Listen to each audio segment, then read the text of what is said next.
하나님의 말씀입니다. 창세기 50장 22절로 마지막 26절까지 말씀.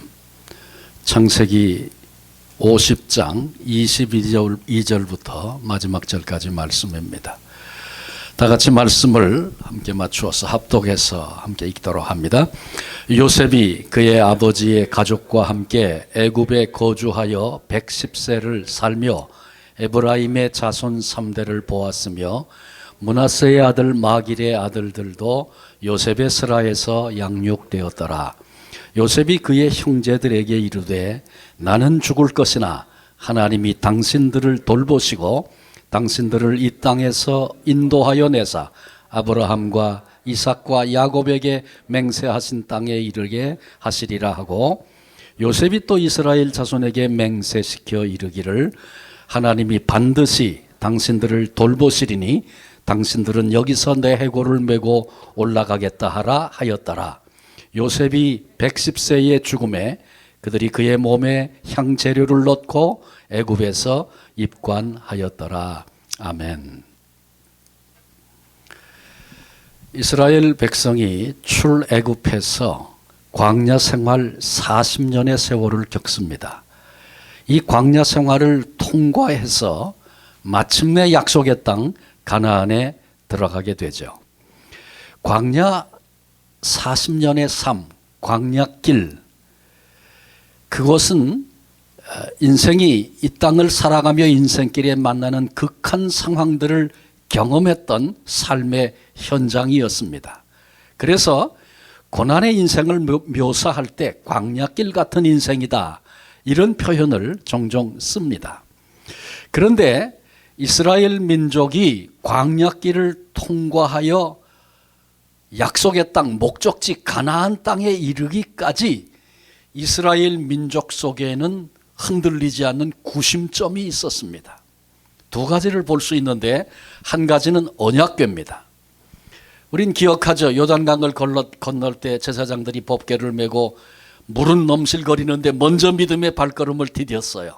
그랬더니 흐르던 강물이 끊어지고 물이 쌓이는 그런 역사가 있었고 마른 땅을 건너게 됐죠. 여리고성, 아주 강력한 도성이었습니다. 제가 성지에 가서 보니까 여리고성은 성을 이중으로 쌓았더라고요. 두 겹으로 넘어지지 않는 그런 아주 견고한 요새였는데, 하나님 말씀대로 하루에 한 바퀴씩 돌고 마지막 날에 7바퀴 돌고 함성을 질렀죠. 근데 그때도 맨 앞에 법궤가 가고 이스라엘 백성들은 법궤를 보면서 그 법궤를 따라갔습니다. 마침내 여리고가 무너지고 하나님이 허락하시는 큰 승리를 첫 전쟁에서 그들이 경험하게 되지 않습니까? 이렇게 법궤, 언약궤는 이스라엘 민족의 삶의, 광야의 삶의 구심점이 됐습니다. 이 언약궤 속에는 우리가 잘 아는 것처럼 세 가지가 들어 있습니다. 한 가지는 광야에서 하나님이 주셨던 만나를 담은 금항아리에다가 만나를 담아서 그걸 법궤 한쪽에 놨어요. 무엇을 의미합니까? 먹고 사는 인생의 모든 문제가 광야길, 그 어려운 길에 하나님의 능력으로 해결되었다, 하나님의 능력으로 먹게 하셨다, 그 의미를 담고 있죠. 잊어버리지 말라는 것입니다. 언제든지 하나님 중심의 절대 신앙을 가지고 우리를 먹이시고 입히시는 하나님을 소망하며 살라는 그런 말씀이죠. 두 번째는 아론의 쌍난 지팡이를 거기 두게 하셨습니다. 모세와 아론은 형제간이었어요. 다 레위 지파입니다. 모세와 아론이, 한 사람은 이스라엘 민족의 지도자로 앞장서 일하고 아론은 제사장으로 하나님을 섬기는 일에 앞장을 섰습니다. 그런데 그때 레위 지파 가운데 고라를 중심으로 해서 그때 유수한 사람 250명이 작당을 했습니다. 같은 레위족인데 너희 두 형제가 다 해먹냐? 우리도 하나님 앞에 똑같이 할 수 있다. 지도자에게 반기를 들고 반항을 하고 일어섰습니다. 하나님께서 결국은 땅이 갈라지게 하셔서 고라와 그 250명을 삼키게 하셨죠.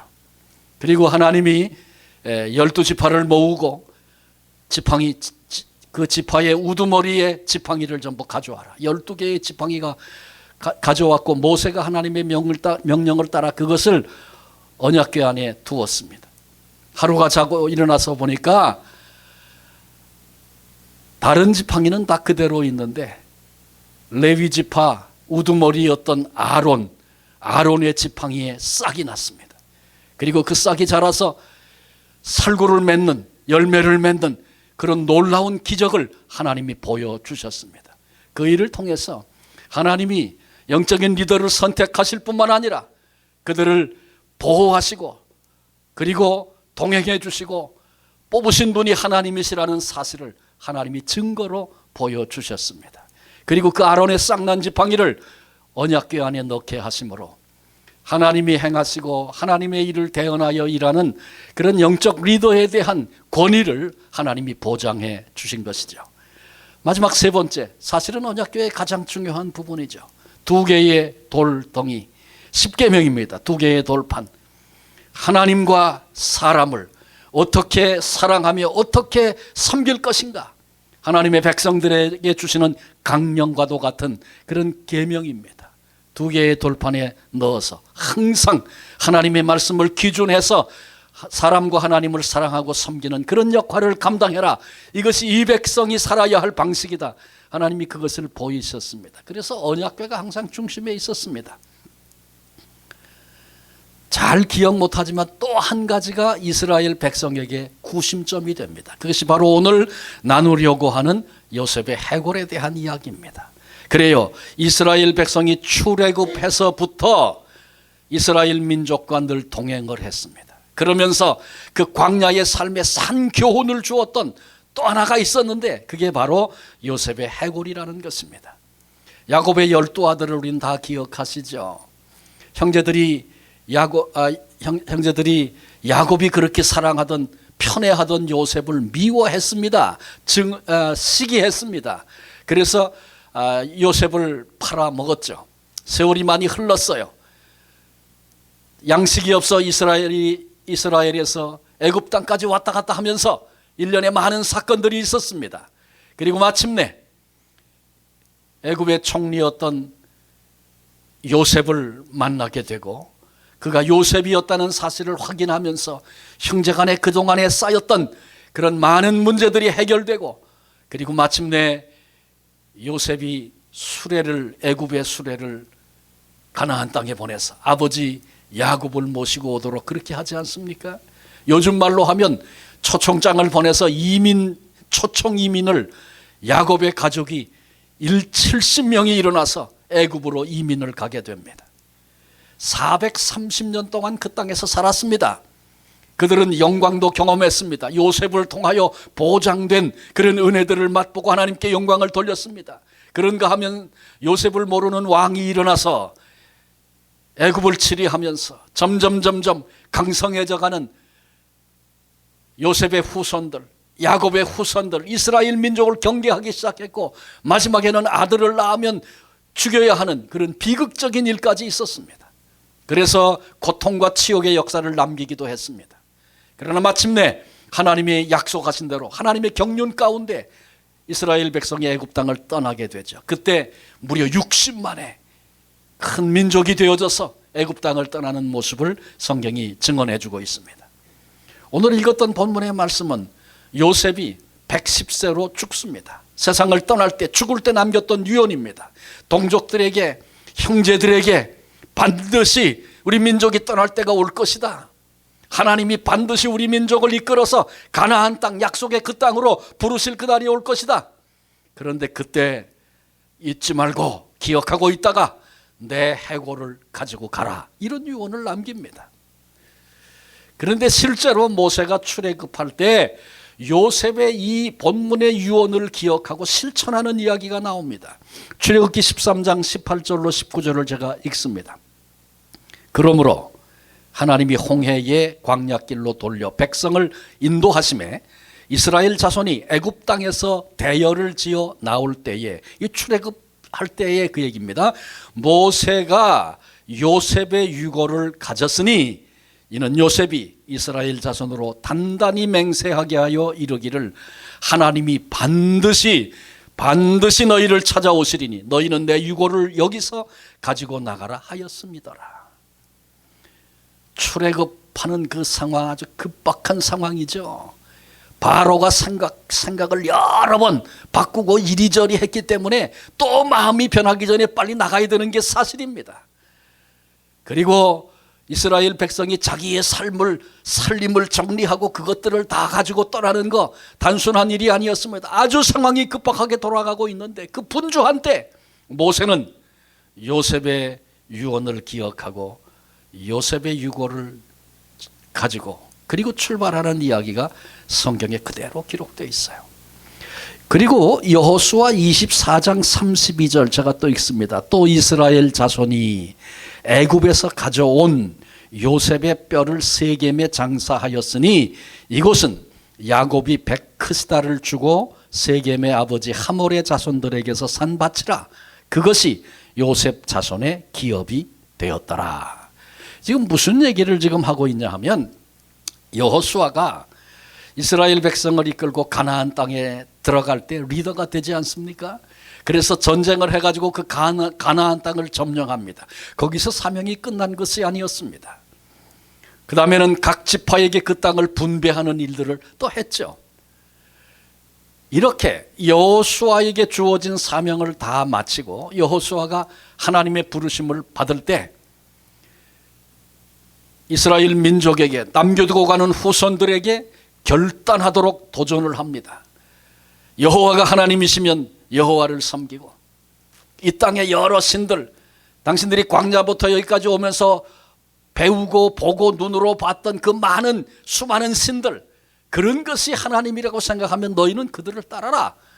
그러면서 마지막에 뭐라고 얘기하냐면 그 유명한 그러나 나와 내 집은 여호와만 섬기겠노라. 여호수아가 그런 자신의 결단을 내보이면서 너희들 선택해라. 이스라엘 백성 모두가 다 우리도 여호와만 섬기겠나이다. 그런 결단의 일을 여호수아가 운명하기 전에 합니다. 그리고 그 일 후에 신앙의 유산을 남긴 이후에 여호수아가 죽어 장사를 지내게 되죠. 그리고 아까 읽어드렸던 여호수아의 그 말씀은 그 후에 요셉을 세겜에서 장사하는 그런 기록이 나옵니다. 그때 비로소, 그러니까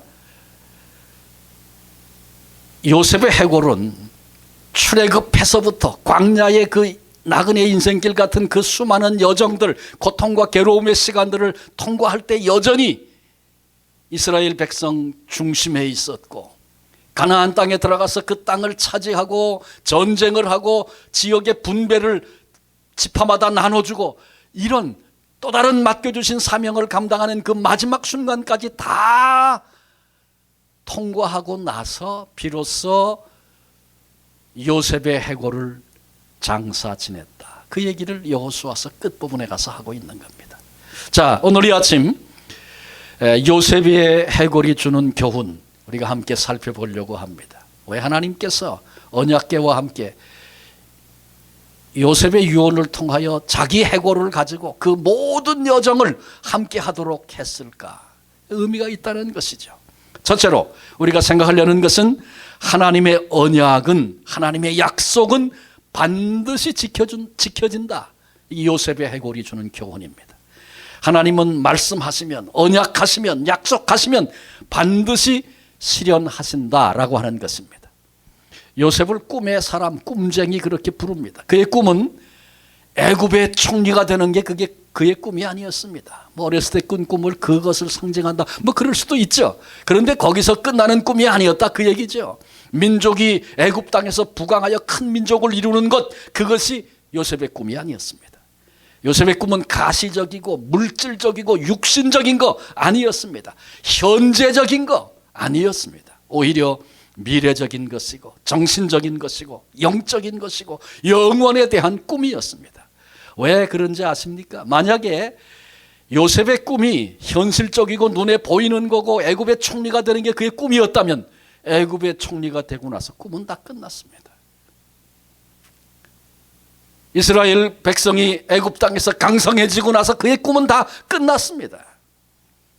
그러나 요셉의 몸은 애굽에 있어도 사실 애굽은 어떤 곳입니까? 요셉이 형제들에게 팔려서 아무도 경험해보지 못한 그런 극한 상황에서 노예로 팔려갔던 땅 아닙니까? 그런데 그 땅에서 우여곡절을 겪고 마침내 자수성가해서 상상도 해본 적이 없는 성공을 이룬 땅 아닙니까? 노예로 붙잡혀 있다가 누명을 쓰고 감옥에 갇힌 죄수가 되었다가 그것도 하나님 정한 그때 그 시간에 저가 풀려나 꿈을 해몽하게 하고 바로의 마음에 들어서 제2인자가 되어져서 풍년도 흉년도 관리하면서 세계에 큰 영향을 끼치고 많은 사람의 생명을 건지는 그런 일에 그가 쓰임받지 않습니까? 그래요. 상상도 해본 적이 없는 그때 주신 꿈이 이런 것들을 통과하겠다는 말씀이었나? 그런 과정을 애굽에서 그가 경험하고 그렇게 영광을 누렸습니다마는 그러나 그의 마음만은 언제나 가나안에 가 있었습니다. 요셉의 진정한 관심은 가나안이었습니다. 몸은 애굽의 총리가 됐습니다. 그러나 애굽의 총리보다 하나님의 아들로서의 긍지가 요셉에게는 훨씬 더 컸습니다. 요셉은 하나님의 말씀, 하나님의 뜻, 하나님의 언약 그 의미를 잘 알고 있었습니다. 정령, 필연 반드시 이 민족이 너희가 하나님의 인도로 약속의 땅 가나안에 들어가게 될 것이다. 이 확신이 요셉에게 있었습니다. 이 약속은 아브라함과 이삭과 야곱에게 동일하게 주신 약속입니다. 그래서 구약은 하나님을 소개할 때 아브라함의 하나님, 이삭의 하나님, 야곱의 하나님 이렇게 부르지 않습니까? 하나님께서 아브라함에게, 하나님께서 이삭에게, 하나님께서 야곱에게 내가 너와 함께 하겠다. 너로 큰 민족을 이루게 하리라. 이 땅을 내게 주리라. 하나님 그렇게 말씀하셨습니다. 근데 야곱이 이제 나이가 많이 들었잖아요. 이미 나이가 130이 됐어요. 기력이 쇠했어요. 그런데 요셉이 살아있다는 소식을 듣고 그래도 그게 믿어지지 않았어요. 금수레를 보내왔어요. 애굽의 가장 화려한 수레를 보내오면서 아버지 이거 타고, 이거 요셉이 보냈어요. 아버지 타고 오시래요. 성경에 보니까 그 금수레를 보고 야곱이 새 힘을 얻었어요. 기력이 생겼어요. 내가 내 아들을 죽기 전에 보리라. 그가 일어나서 수레를 타고 애굽으로 가지 않습니까? 그런데 애굽으로 가기 전에 130세 야곱이 부엘세바에서 마지막 단을 쌓을 때 하나님이 그곳에 찾아오셨습니다. 그리고 확인시켜 주셨습니다. 내가 너와 함께 할 것이다. 너 애굽에 올라가는 거 두려워하지 말아라. 내가 너와 함께 간다. 그리고 반드시 내가 내 백성을 애굽 땅에서 인도하여 이곳으로 올리리라. 하나님이 그렇게 또다시 야곱에게 확인해 주셨습니다. 자, 이런 일련의 이야기들을 보면서 요셉의 해골은 죽어도 끝나지 않는 그의 꿈에 대하여 우리에게 가르쳐 주고 있습니다. 그리고 요셉의 해골을 가지고 이동해 가면서 그의 꿈이 하나님의 약속대로 실현되고 있다. 그걸 눈으로 보며 확인하게 하는 것입니다. 이스라엘 백성의 광야의 삶은 말 그대로 고난의 연속이었습니다. 고난을 되풀이하여 겪으면서 되돌아가고 서고 싶은 적이 한두 번이 아니었습니다. 때로는 주저앉고 싶었습니다. 포기하고 싶은 유혹이 그들의 가슴속에 늘 울렁거리며 자리 잡고 있었습니다. 그런 광야의 삶 가운데서 요셉의 해골은 희망을 말합니다. 희망을 말해주고 희망을 외치고 있습니다. 하나님이 언약하신 가나안 땅의 소망 반드시 이루어진다. 그 약속을 주신 분이 살아계신 여호와 하나님이시다. 뿐만 아니라 가나안 땅에 들어가서 가나안 땅을 점령하는 일이 그게 전쟁을 통해서만 할 수 있는 일인데 그게 어찌 쉬운 일이겠습니까? 패배도 여러 번 했습니다. 이제는 싸움 그러면 지긋지긋합니다. 그런데 가나안 점령을 위해 싸우는 그 전쟁, 요셉의 해골은 너희들이 반드시 승리할 것이다. 하나님이 그렇게 말씀하셨어. 이 땅은 너희의 것이야. 요셉의 해골은 계속해서 전쟁의 피곤에 지쳐있고 두려워하고 있는 이스라엘 백성들의 그와 같은 소망이 되었던 것입니다. 하나님의 약속에 대한 확인하는 그런 모습이 되었던 것입니다. 사도행전 27장 25절에 보면 그러므로 여러분이여 안심하라. 나는 내게 말씀하신 그대로 되리라고 하나님을 믿노라. 사도 바울이 하나님의 언약, 하나님의 말씀에 근거해서 살 소망 다 잃어버리고 흔들리고 있는 그와 같은 이들을 향해서 내 속에 있는 확신, 그 근거는 어젯밤에 말씀하신 여호와 하나님의 말씀 그대로 된다. 확신을 가지고 그 말씀을 선포하고 있는 바울을 성경에서 만납니다. 똑같습니다. 야곱의 해골이 그것을 계속 증언하고 있는 것은 요셉으로부터 나온 요셉의 권위에 근거한 것이 아니고 요셉에게 약속하신 하나님의 말씀, 야곱에게 그 약속하신 하나님의 말씀, 아브라함에게 이삭에게 약속하신 하나님의 말씀이 근거가 되어져서 봐라, 요셉의 해골이 지금 하나님의 말씀대로 진행되는 그 과정을 향하여 가고 있지 않느냐. 두려워하지 말아라, 낙심하지 말아라, 하나님이 함께 하신다. 이 도전을 계속 주고 있는 것입니다. 우리도 똑같습니다. 성경에 약속하고 있는 수없이 많은 하나님의 언약을 붙잡아야 합니다. 그리고 그 언약 때문에 확신을 갖는 사람들이 되어야 합니다. 내가 경험이 이렇게 많은데 바람아 불어라, 끄떡없어. 자기 확신이 아니라 소망 없는 우리에게 소망을 주시고 연약한 우리를 붙잡아 일으키시며 너는 내 것이라고, 내가 너와 함께 한다고 말씀하시는 우리 하나님의 말씀에 근거한 확신이 우리에게도 있어야 합니다. 그래야 광야길 승리로 걸어갈 수 있고, 그래야 우리에게 맡겨주신 사명, 나는 그것 감당할 힘도 능력도 여지도 없지만 그럼에도 나를 통하여 그 일을 이루시는 하나님의 그 역사, 말씀에 근거한 확신을 가지고 걸어갈 때 그 일을 행하시는 하나님을 만나게 될 것이고 마침내 승리자로 하나님 앞에 서게 되는 줄로 믿습니다. 수없이 많은 약속들이 있죠. 내가 세상 끝날까지 너와 함께 하리라. 전쟁이 일어나고 배신을 당하고 어떤 고통, 어떤 위기가 우리 가운데 찾아올지라도 세상 끝날까지 내가 너와 함께 하리라. 하나님의 이 약속을 붙잡는 믿음의 성도들이 되시기를 바랍니다. 믿는 자는 영생을 가졌고, 믿는 자는 무엇을 믿는 거야? 예수 그리스도 우리 주님이 나를 대신하여 십자가에 나를 위하여 죽으셨나이다. 내 죄를 정결케 하고 사하시고 하나님의 자녀 만드시려고 나를 대신하여 죽으셨나이다. 믿는 자는 영생을 가졌고 사망에서 생명으로 옮겼나니 심판에 이르지 아니하리라. 하나님의 이 언약을 내게 주신 언약으로 붙잡고, 그래서 나는 여전히 죄 가운데 거하기도 하고 부끄럽고 추한 모습 내게 있을지라도 나를 구원하신 하나님을 찬송하고 그 은혜 가운데 내가 오늘도 하나님을 향한 소망의 발걸음, 믿음의 발걸음을 옮겨 나아갈 수 있는 것입니다. 우리 주님이 말씀하셨지요. 약속하셨지요. 내가 속히 오리라. 내가 속히 오리라.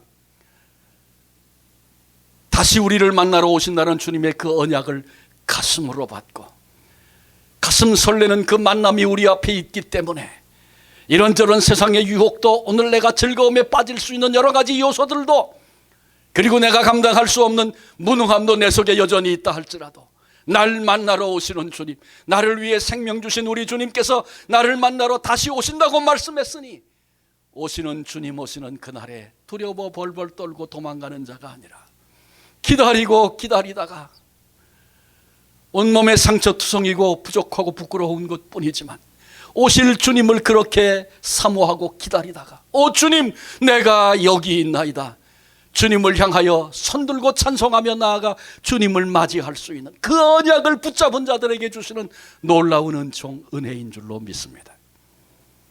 그래요, 말씀대로 언약대로 그대로 이루어질 것입니다. 그러므로 우리는 언약을 붙잡고 흔들림 없이 오늘을 살아가는 복된 성도님들 한 분 한 분 되시기를 주님의 이름으로 축원합니다.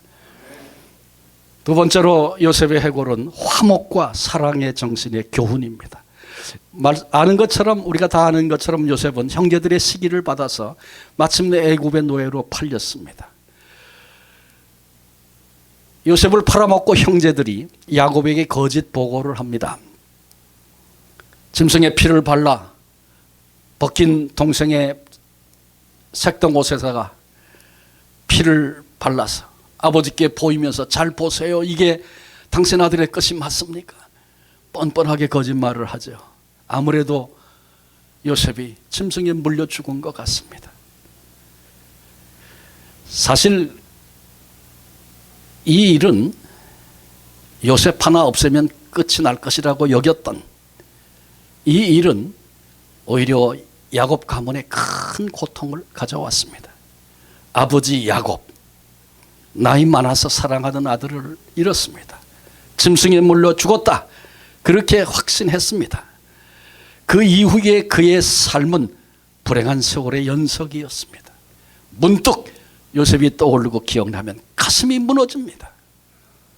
견딜 수 없는 고통이 그의 노년의 시간 동안 계속되었습니다.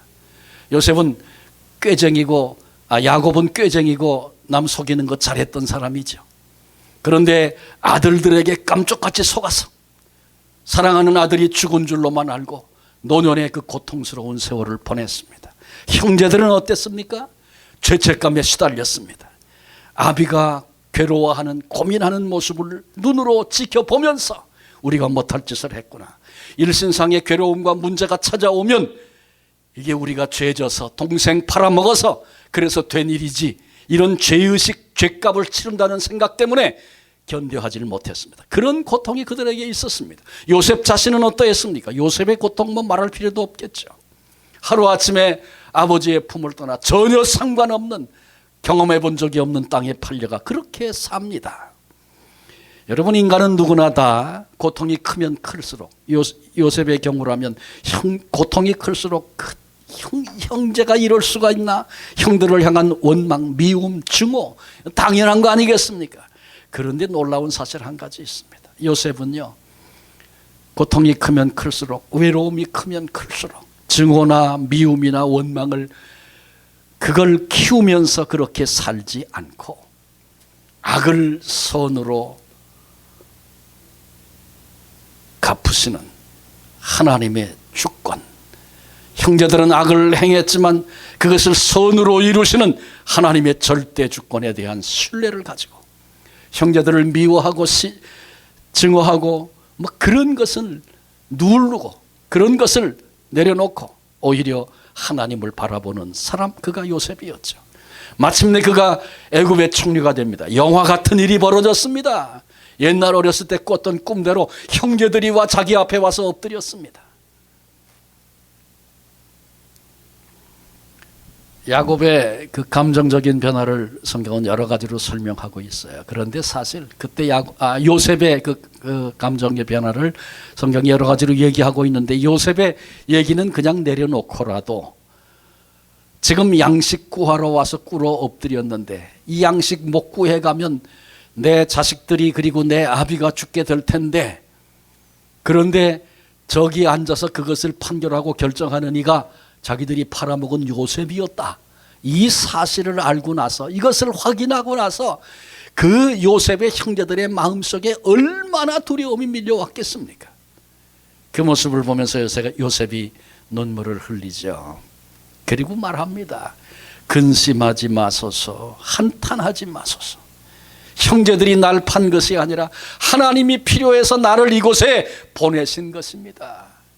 요셉의 가슴 속에 있는 용서와 사랑을 그렇게 그는 고백합니다. 세월이 흘러 아버지가 야곱이 죽었습니다. 130에 브엘세바를 떠나서 애굽 땅에 왔다 그랬죠. 애굽 땅에 와서 그 아버지가 무려 17년을 살았습니다. 그 사랑하는 아들 요셉의 효도를 받으면서 즐거운 노년을 살았습니다.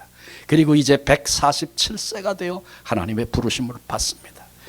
이제 야곱의 죽음을 앞에 두면서 요셉의 형제들의 마음속에 다시 두려움이 찾아왔습니다. 위기의식을 느꼈습니다. 아버지가 죽고 나면 이제 요셉이 이제는 원수를 갚아야 할 시간, 해보자, 그리고 나오지 않겠나, 이런 인간적인 두려움이 밀려왔어요. 그래서 묻지도 않았는데 요셉에게 가서 당신의 아버지가, 야곱이죠, 야곱, 자기의 아버지인데 당신의 아버지가 죽기 전에 당신에게 우리들을 용서하라고 그렇게 말했습니다. 뻔한 얘기 아닙니까? 요셉이 그 얘기를 듣고 아직도 자기 때문에 두려워하고 있는 형제들을 보면서 울었다 그랬어요. 그러면서 말합니다. 당신들은 나를 해하려 했지만 그러나 하나님은 그것을 만민의 생명을 구하려고 선으로 바꾸셨습니다. 이 얘기를 들으면서 형제들 마음으로 진심으로 뉘우칩니다. 그리고 형제간에 더욱 사랑으로 그들이 하나 되고, 요셉은 당신들의 자녀를 내가 기르리이다, 내 자식처럼 여기면서 내가 기르겠나이다, 이런 끝까지 요셉이 한번 그렇게 작정하고 용서하고 용납하고 받아들인 이후에 다시 갈등이 일어나지 않고 형제들의 생각은 오락가락해도 여전한 모습으로 사랑과 화목의 모습으로 그렇게 요셉이 나아갔습니다. 여러분, 지금 이스라엘 가운데 한가운데 있는 요셉의 해골, 이것은 사랑을, 화목을 나타내 보이는 교훈입니다.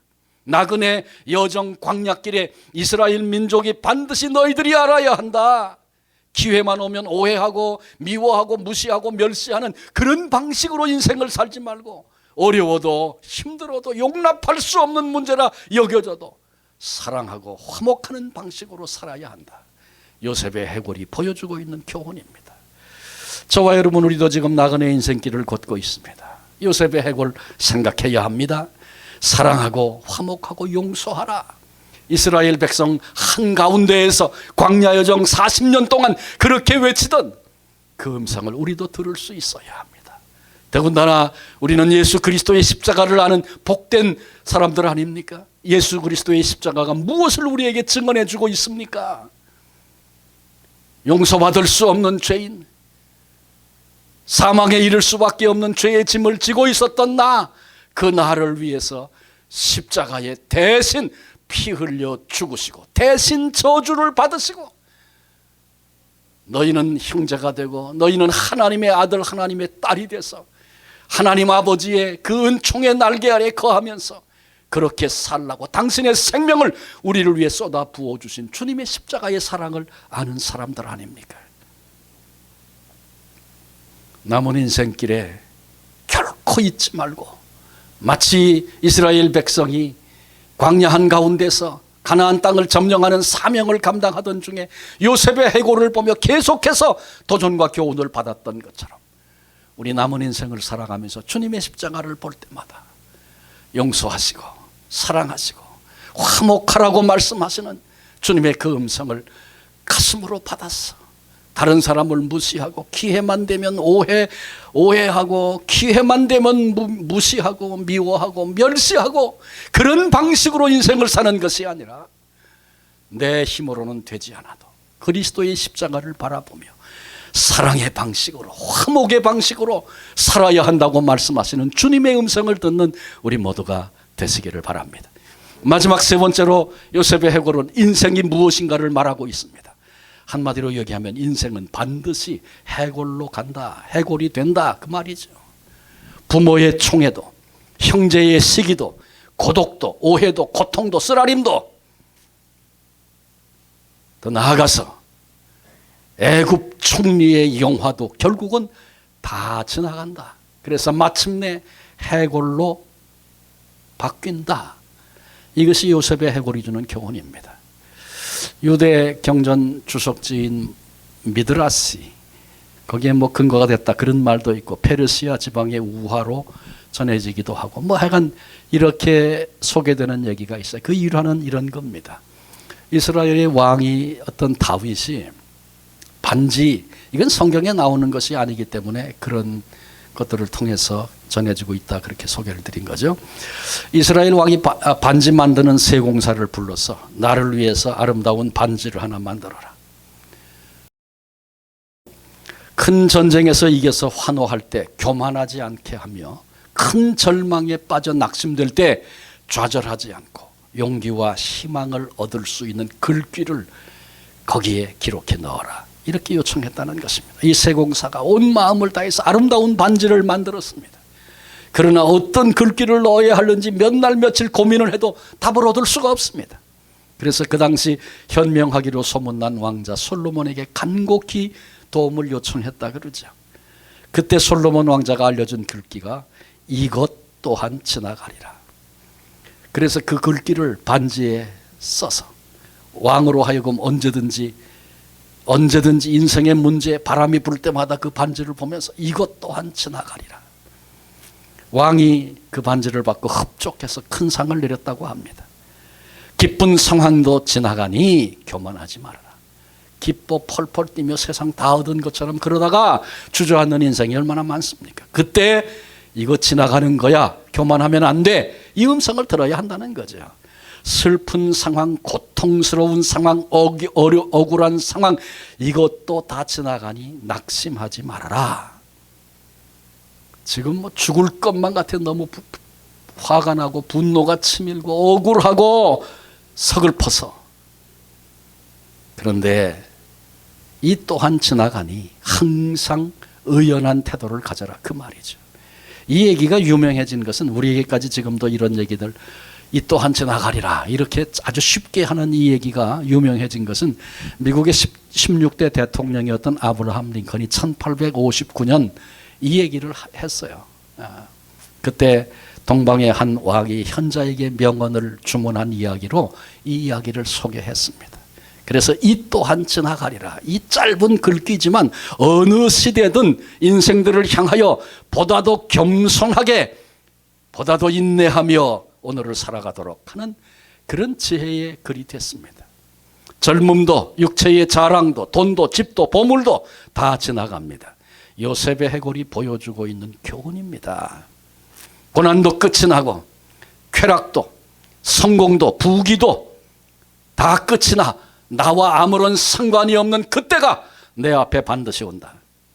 인간은 반드시 해골로 갑니다. 죽음이 오늘 하루하루 다가오고 있다고 하는 이 분명하고 엄연한 사실을 절대로 잊지 말고 살아라. 요셉의 해골, 광야 이스라엘에게 생생한 산 교훈이 되었습니다. 연연하지 말아야 할 것을 가르쳤습니다. 인생길에 더 소중한 것이 있다 가르쳤습니다. 오늘을 어떻게 살아야 하는가 가르쳤습니다. 하나님 앞에 우리가 반드시 꼭 남겨야 할 흔적이 있다는 것을 가르쳤습니다. 어쩌면 그 선택의 마지막 기회가 오늘일 수 있다. 이것을 생각하지 못하면, 이것을 기억하지 못하면 엉뚱한 것 붙잡고 우스꽝스러운 것 붙잡고 비틀거리며 오늘을 그렇게 삽니다. 초라한 인생이 되어버리고 맙니다. 시편 90편 10절 그리고 12절 말씀을 읽습니다. 우리의 연수가 70이요 강건하면 80이라도 그 연수의 자랑은 수고와 슬픔뿐이요 신속히 가니 우리가 날아가나이다. 우리에게 우리 날 계수함을 가르치사 지혜로운 마음을 얻게 하소서. 마음을 빼앗기면 모든 것을 다 빼앗긴 것과 다름없다, 그런 말이 있습니다. 참된 지혜는 우리 마음을 하나님께 두고 사는 것입니다. 참된 지혜는 우리 마음을 다시 만날 우리 주님께 두고 사는 것입니다. 말씀을 마치려고 합니다. 요셉의 해골, 광야 이스라엘 백성, 가나안 땅을 점령하며 사명을 감당하는 이스라엘 백성, 그들에게 정신적, 영적 산교훈이 되었습니다. 오늘 광야 인생길을 걷고 있는, 그리고 사명을 붙잡고 오늘을 살아가는 우리에게도 여전히 동일한 교훈인 줄로 믿습니다. 요셉의 해골이 주는 교훈 세 가지 생각했죠. 하나님의 언약은 반드시 성취된다. 그래서 우리는 언약을 붙잡고 사는 사람이 되어야 합니다. 하나님의 약속을 붙잡고 살기 시작하면 내가 가야 할 길이 보입니다. 내가 무엇을 잘못했는지가 알아집니다. 내가 어디에 치우쳤는지 보여집니다. 하나님의 반드시 이루어지는 그 언약을 붙잡고 살아야 합니다. 사랑과 화해와 용서의 삶을 살라. 광야 인생길을 살아가는 삶의, 하나님의 백성들의 삶의 방식입니다. 오늘 주님의 십자가가 그것을 우리를 향하여 도전한다고 말씀드리지 않았습니까? 광야길 저와 여러분 지금 걷고 있는데 내 삶의 방식은 주님이 주신 방식입니까? 아니면 내가 선호하고 좋아하고 세상 사람들이 박수하는 그것 나도 그렇게 살아보려고 오늘도 내 생애를 걸고 그렇게 사는 것은 아닙니까? 우리의 삶의 방식이 사랑의 방식, 화해와 용서의 방식. 그래서 주님이 나 같은 것도 용서하시고 품으신 것처럼 주님, 내가 용서할 힘이 내게는 없습니다. 주님, 내가 사랑할 힘이 내게는 없습니다. 그러나 주님이 내게 주셨던 그 사랑, 그 용서, 우리 속에 힘이 되고 능력이 되어져서 오 주님, 나로 이 방식으로 살게 하옵소서. 우리도 사모하고 그렇게 살아야 합니다. 인생은 반드시 죽는다. 요셉의 해골이 우리에게 주고 있는 생생한 교훈이죠. 오늘 하루 살았습니까? 하루 죽음이 더 가까워진 것입니다.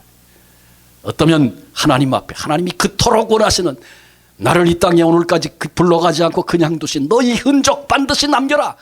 하나님이 그토록 원하시는 그 흔적을 남길 그 인생의 기회가 오늘이 마지막일지 누가 알겠습니까? 정말론적인 신앙을 가지고 하루하루를 하나님이 내게 구별하여 주신 시간으로 그렇게 살아내는 지혜가 오늘 우리에게 필요합니다.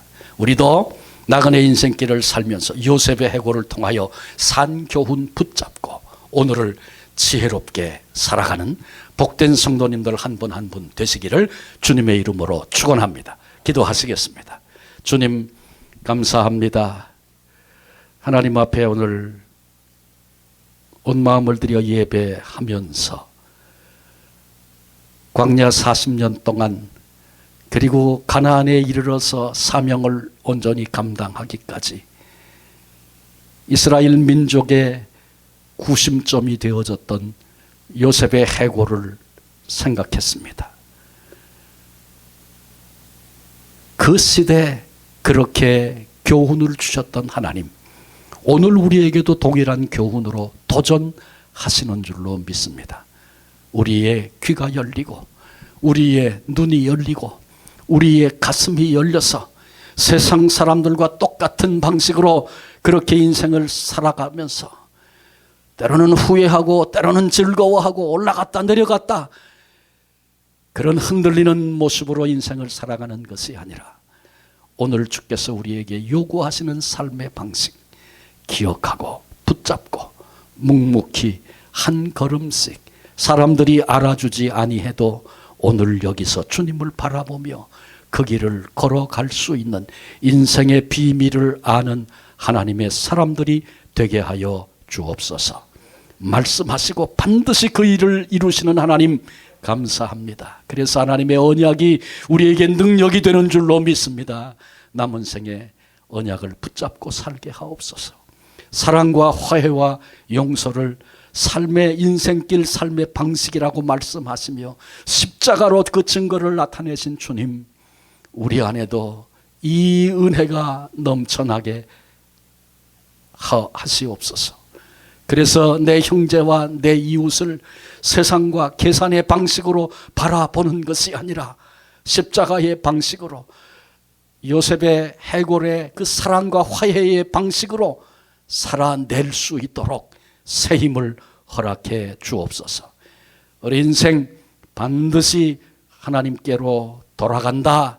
요셉의 해골이 도전하고 있습니다.